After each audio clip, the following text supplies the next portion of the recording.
You're watching the Community MMA.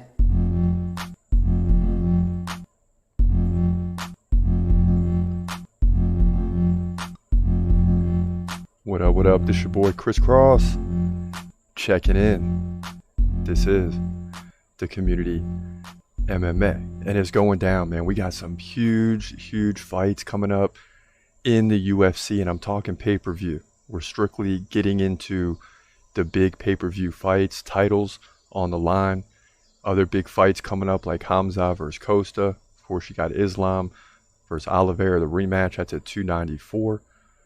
A month before, in September at UFC 293, you got Adesanya versus Strickland. What in the heck happened to Dricus du Plessis? We got to get into that. I mean, this guy went in there and demolished Robert Whittaker, and he's not fighting for the title. And in fact, he turned down the fight. Are you serious? Are you serious right now? And of course, first and foremost, we're going to go right in order at UFC 292 because you got Sugar Sean O'Malley taking on Aljamain Sterling, trying to capture the belt, right? Trying to take over the belt, steal it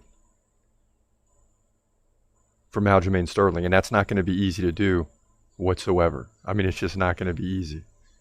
When you look at the division, of course, Sterling's a champ. His teammate, Dvalishvili's waiting. If Sterling wins this fight, he'll probably bow out and move up to featherweight, fight for the title immediately. And then number two, you got Sean O'Malley. And what a win this could be for Sean O'Malley, for his stock. I mean, this guy's stock will be through the roof if he wins this fight. On down the list, you still got Cejudo. Sandhagen looked good against Rob Font, although, I mean, it wasn't an impressive win. He got the win. And, of course, you still got Petr Yan at number 5, and that guy just continues to slide. And more importantly, you got Aljamain Sterling, number 5 on the dude list, right? Number 5. But guess what? He's taking on number 12, Sean O'Malley. So these are two of my top 12 favorite fighters. If someone asked me in the street and said, hey, Chris Cross, who you like? You watch UFC? Yes, of course I do. Who you like? Those are the top 12 I'm going to name. But when you get two guys fighting for the belt that are on the do list, of course I'm going to be rooting for Aljamain Sterling, but I will not be unhappy in the slightest if Sean O'Malley can pull this thing off. I mean, that would just be crazy exciting. I mean, and we'll take that. You know, so both of these guys up there on the do list, very exciting. I cannot wait for this fight. Is it trending well? Who knows? It should be. I mean, the bantamweight division is on fire right now. I mean, it's absolutely on fire. It's one of the best divisions in the UFC. Of course, you got the lightweight, the welterweight. And I don't think the welterweight's as strong without Khamzat. You know, the fact that Khamzat is going the middleweight against Costa, I don't know if that division is that strong. But truthfully, one of the best divisions, I believe now. Always a lightweight, but bantamweight is a very close second. So let's get right into it. Let's get into it. Aljamain Sterling versus Sean O'Malley. Here's our prediction.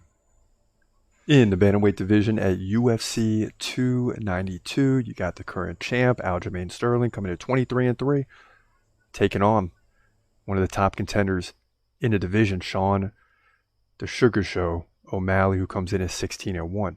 Now, the Sugar Show is 4 inches taller at 5'11". He's got a 1-inch reach advantage. He's a switch stance fighter. Aljamain Sterling is a right-hander. Now, Sean O'Malley's very active, 7.4 significant strikes per minute. Sterling is active too, but not quite the same pace, 4.8 significant strikes per minute. One of the big differences here is Aljamain Sterling can land like 2 takedowns over 3 rounds. And if this thing does go to a decision, he's going to get 3, 4, 5 takedowns in this fight. Now, the Funk Master has been on an impressive streak. He hasn't lost since 2017 against Marlon Moraes. That's ridiculous. Winning 9 straight fights, and that's why he's number 5 on our dude list, right? Recently beating Henry Cejudo by decision. TJ Dillashaw, think about this, KO. Petr Yan, decision. Corey Sandhagen, submission, pretty quickly in the first round. Beat Pedro Munoz, Jimmy Rivera, and you just go on and on. Now, Sean O'Malley also beat Petr Yan, setting up this fight by decision. He beat Raulian Paiva, KO. Chris Moutinho, KO. Thomas Almeida, KO. I mean, he finishes, folks. That's the bottom line. He did lose to Marlon Vera, but that was early, or well, really late in the first round. And if I'm thinking back, there was something that went wrong. He stepped back and hurt something and then went down, but nonetheless, he did get TKO'd. He lost that fight, no doubt about it. But the Sugar Show, Sean O'Malley is a real contender here, a real contender. He's a very good fighter. This is like 5 versus 11 on our do list, meaning both of these guys are in the top 11 of my favorite fighters. I like them both. It's a very difficult situation, just like it was when Islam fought Volkanovski and we had 4 versus 7. These are two guys I really like, so it's hard to pick against one of them. But the fact is Aljamain Sterling is the champ for a reason. He's 33 years old, prime shape, height of his career. Sean O'Malley is 28. He's probably got 2, 3, 4 years still before he peaks. He's on the way, but he's still young. And I don't see Sterling losing right now at the height of his career to Sean O'Malley. Anything is possible. Anything is possible. But I like Aljamain Sterling to get enough takedowns, control positions, limit the striking of Sean O'Malley, right? They'll equalize that, but Sterling will have 3, 4, 5 takedowns.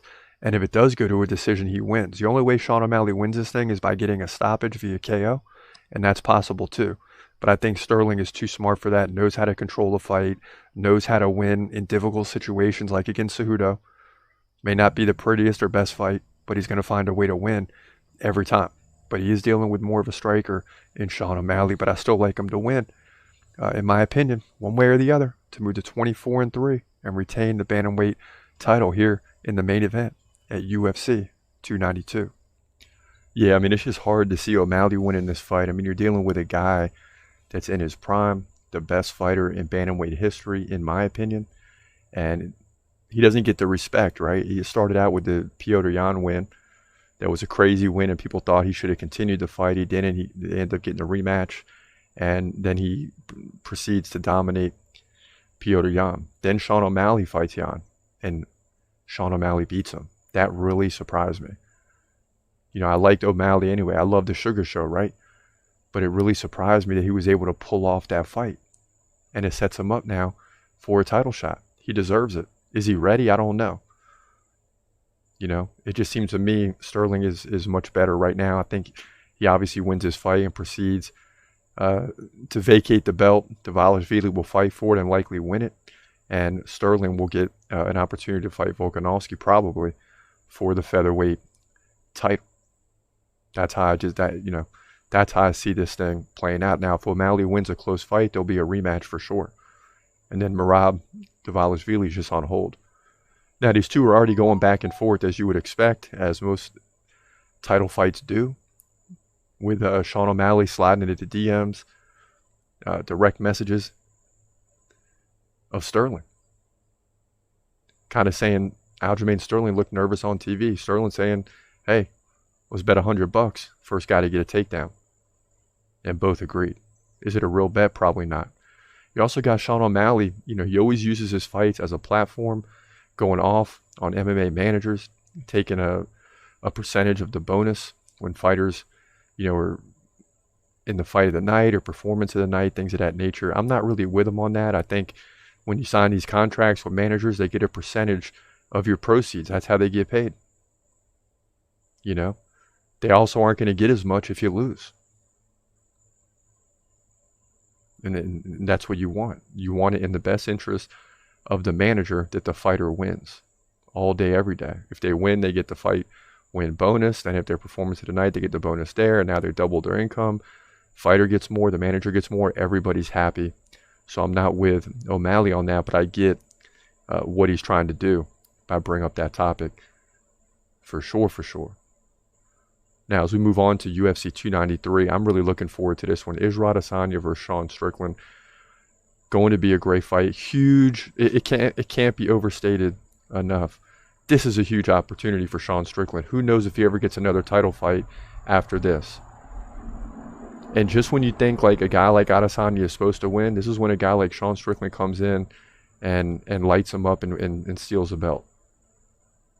But it's not that easy against Adesanya, right? He's been there now with Pereira. That woke him up. He came back and trained his butt off and ended up KOing Alex Pereira in the second round. Amazing. And now he wanted to fight at 293. He's primed and ready to go. You know, you're training for fights. You got other guys in your team that are fighting. You want to fight. It don't matter against who. And Dricus du Plessis says, no, thank you. He turns down the fight. Are you serious? I don't care that you just fought 2.5 months ago. And I get it. You want to be in the best situation possible. But when you get a chance to fight for the title, I'm here to tell you, you got to take it. I don't care if it's next week. You got to take it. And yeah, it might be advantage Adesanya, but it's not like Dricus fought 5 rounds with Robert Whittaker. He beat him in the second. So this is a fight that Dricus du Plessis should have taken. He didn't. Advantage Sean Strickland. It's like Sean Strickland is the backup fighter who gets called up to fight. And he's fighting on a month notice, right? Less than a month's notice because he just fought not too long ago. And now he'll get, what, 2 months total between fights? It's not bad. But you got to give it to the guy. If they call you and say, hey, you want to fight Adesanya for the title? You're like, hell yeah. And now we got to fight, baby. And let's get to the prediction right now. In the middleweight division for the middleweight division title at UFC 293 in Sydney, Australia, you got Israel Adesanya coming in at 24-2. Ridiculous. Taking on Sean Strickland, who comes in at 27-5. The American gets the opportunity against Dricus du Plessis. Dricus du Plessis doesn't want it. Now, Adesanya, 3 inches taller at 6'4". He's 34. Sean Strickland, 32. Adesanya has a 4-inch reach advantage. He's a switch stance fighter, which always makes him tough to beat. Obviously, he's 24-2. Strickland fights right-handed. Activity goes to Sean Strickland, 5.9 significant strikes per minute. Adesanya, 4 significant strikes per minute. Now, in terms of the takedown game, Adesanya, non-existent. Sean Strickland likes to get a takedown, maybe 1 takedown over the course of 3 rounds. Now, the last style bender, a.k.a. Israel Adesanya, 77% takedown defense. Pretty solid there. He's coming off the win for the first time over Alex Pereira by KO. Before that, Pereira KO'd him in the 5th round. So a good back-to-back fights there for the title, where it exchanged hands and then went back to Adesanya. And you don't see that every day when a champ gets beat, that he comes back and gets a title. Before that, he beat Jared Cannonier, Robert Whittaker, Marvin Vettori. Now, on the other hand, Sean Strickland, 84% takedown defense. That won't matter. Coming off the win, nice win over Abu Magomedov recently, right? July 1st. So just a month ago. He beat him by KO in the 2nd round. Before that, he beat Mavov by decision and lost to Jared Cannonier by split decision. See, that's a problem. In a great fight, though. Strickland outstruck him 152-141, had a takedown. He also lost to Alex Pereira by KO. So what it comes down to is many people don't think Sean Strickland has a chance. I tend to believe he does have a chance here because he's very active, right? It's not going to be a fight where he doesn't land 100 plus significant strikes if it goes 5 rounds. He's going to be very active, which could present a problem for Adesanya. But Adesanya has the best significant strike defense that you'll ever see because he switches stance. He keeps the head off the center line. He moves around. And really for those reasons, and obviously he's 24-2. He's over a 4-1 favorite. I don't think it should be that high because Sean Strickland is going to present some problems in this fight. Please believe it. But Israel Adesanya should also cruise to victory in the championship rounds. I think this does go to a decision. I mean, maybe Adesanya gets the KO. He's going to be pumped up after the Pereira fight, but he's also going to be careful in this fight. Because this is one, like, when you know you should win, you're worried about losing type of thing. But I see Adesanya winning, getting his 25th victory, retaining the belt, and doing so by dominant, unanimous decision, like at least 4-1, right? 49-46 on all 3 judges' scorecards. Maybe there's a 48-47 in there, but Adesanya will win, in my opinion, retain the middleweight title here at UFC 293. Yeah, and I mean, we got to go with Adesanya. I mean, I think Sean Strickland has a chance, as I said in the prediction, but bottom line is you're facing one of the best fighters in the world, if not the pound-for-pound GOAT right now. Got to put John Jones probably 1, then maybe Adesanya 2, Volkanovski 3, something like that. Those are the 3 best fighters right now in terms of where they're at in their career. Dana White was asked who were the best fighters in the world that the world wants to see, more or less. And he named two, and it wasn't Conor McGregor. He snubbed them. He said Israel Adesanya and your boy Khamzat Chimaev. And these are the two fights coming up at 293 and 294. Khamzat versus Costa is going to be ridiculous. Paul Craig saying Khamzat should impose his will on Paulo Costa and finish him in under 3 rounds. And I'm leaning more towards round 1 or 2. Round 1 would be awesome, right? But it's hard to always say that that's going to happen, right? Round 2 to me is almost a given. If it goes to round 3, I'll be shocked. And if it goes to round 4, we got trouble, right? We don't want Khamzat in round 4. We want to see him finish Paulo Costa early and dominate him, because in doing so, he'll be closer and closer to a title fight. And if Khamzat goes in there and dominates Paulo Costa, right, Adesanya might tell Dricus du Plessis he's going to have to fight Khamzat for a title shot, and I'll take that every time, because I want Khamzat in a position that it's known that in this next fight, if he wins, he's fighting for the title. So the fact that Dricus didn't take this actually helps Khamzat, because if Khamzat wins, now Adesanya is in a position of power. He can sit back for 8 months to a year and tell them to fight it out. And then we got Khamzat versus Adesanya for the title. That's how I hope this thing plays out. And man, now that Leon Edwards is the champ and Colby's probably getting the next shot there's no better fight in the world than Adesanya versus Khamzat. And when you ask Dana White who the world wants to see fight, these two fighters could be fighting each other. It could be one of the biggest fights of all time, just because of the magnitude, the following of Adesanya, the hype surrounding Khamzat, which I don't really believe is hype, but we'll use that word to say, his name has exploded in the UFC world. People want to see this guy fight. And who better to fight than Adesanya for the title? Make no mistake about it. That's UFC 294 and UFC 293. So some big fights coming, man. It doesn't get any better than this. Usually in the second half of the year is when things really heat up. We're there now. We got through July. We're in August. And from now till December, it's just going to get more and more crazy. Speaking of crazy, Dana White's Contender Series is back, right? All 5 fighters that won this past week got UFC contracts, but the best fight of the night was the lone finish, and that came by way of a guy named Tom Nolan. And Contender Series is important because these are fighters that end up making big names for themselves, like Jamal Hill, who became a champion, fought through the Contender Series, and others. So, listen, Sean O'Malley too. So who's Tom Nolan? I don't know him that well yet, but I definitely got to know him the other night. Ooh, Tom Nolan already landed some big shots. He gets on top trying to get the full mount, so he gets the takedown already. Huge lightweight fight here. We got 3 decisions already. Need a finish. I mean, that's for sure.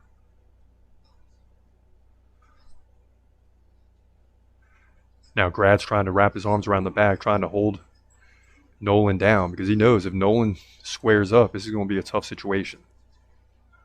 So he's posturing up pretty well, and he's working his way back to his feet. Ooh. You better get that arm out of there, Tom. Okay. He's in a little bit of trouble on the arm bar for a second. Oh, and he's pounding away now. Look at this. He's posturing up. Oh, and Tom Nolan says, get up. Okay, he's letting Bogdan up. All right. Oh, nice leg kick to the body by Nolan. As he continues to work forward, spinning back kick misses. Oh, and a nice shot. Oh, down goes Grad. And that's it. And finally, you got your first finish of the night. And it comes by way of KO. And look, he's on top of the octagon. I tell you what, all decisions tonight so far. So I can all but guarantee you that Tom Nolan is getting a UFC contract. Yes, sir. Wow. The lightweight division never lets down, man. KO comes at 123, 13-2 in significant strikes. And Tom Nolan's going to remain undefeated at 7-0. And I'm telling you now, this guy's going to be in the UFC after this big lightweight division fight at Dana White's Contender Series. Yeah, so the Contender Series is back.